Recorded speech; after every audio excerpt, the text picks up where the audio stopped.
বর্তমান মিডিয়াদের যে অবস্থা দেখতেছি মানে কি বলবো, একটা ফাজলামি লিমিট থাকা উচিত। কালকে দুপুরের পরে মেবি হবে। আমার রুমমেট এসে দেখাচ্ছিল, ভাইয়া মানে সিক্সের একটা মেয়ে তো এইভাবে একটা ছেলের সাথে পালিয়ে গেছে, দেন হচ্ছে ওকে নিয়ে এইভাবে নিউজ করতেছে যমুনা টেলিভিশন। তো আমি বললাম না, কোনো ইম্পর্টেন্ট কোনো বিষয় হবে বা কোনো সিরিয়াস কোনো বিষয় হইতে পারে। পরে আমি একটু ঘাটাঘাটি করলাম, করার পরে দেখলাম যে সিক্সের একটা মেয়ে সে টিকটক করতো, কোনো একটা টিকটকার ছেলের সাথে পালিয়ে চলে গেছে কোনো কারণে। আর হয়তো বা তার মা, মেয়েটার মা অথবা বাবা, সেটা মেয়ে হারিয়ে গেছে বলে সেটা পুলিশ কেস করছে। হ্যাঁ, বুঝলাম। তো প্রথমে বিষয়টা অনেক সেনসিটিভ ছিল, এটা মানা যায়, কারণ একটা মেয়ে হারিয়ে গেছে তো এটা সেনসিটিভ বিষয়। সো ওই সময় না হয় একটু গুরুত্ব দিল, এটা ঠিক আছে। বাট যখন মেয়েটাকে পাইলো, মেয়ের মুখ থেকে যখন জবানবন্দি দিল, মেয়ে বলতেছিল যে আমার বাড়িতে ভালো লাগে না, তো এই জন্য সে ওইভাবে চলে গেছে। তো কী জন্য গেছে, কার সাথে গেছে, তো টিকটক করতো, টিকটক করতে করতে একটা ছেলের সাথে পরিচিত, দেন সে টিকটকার ছেলের সাথে বের হয়ে চলে গেছে। সো এখানে কিন্তু স্টপ হয়ে যাওয়া উচিত ছিল।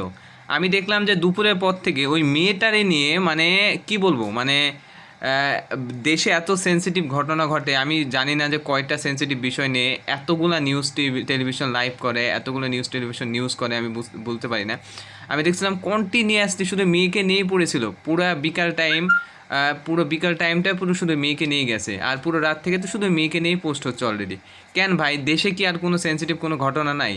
ওই মেয়েকে নিয়েই কেন পড়ে থাকতে হবে? আমাদের এই মিডিয়াদের কি আর কোনো সেনসিটিভ কোনো ঘটনা পাইছিল না? কত কিছুই তো ঘটতেছে বাংলাদেশে, অনেক সেনসিটিভ বিষয়গুলো ঘটতেছে, ওগুলো নিয়ে কি পড়ে থাকা যাইতো না? কোন এক মেয়ে টিকটকারের সাথে ভাগে গেছে। সো ফার্স্টে ঠিক আছে, বিষয়টা মানলাম যে ফার্স্টে একটা মেয়ে হচ্ছে হারিয়ে গেছে, তার বাবা মা কমপ্লেন করছে।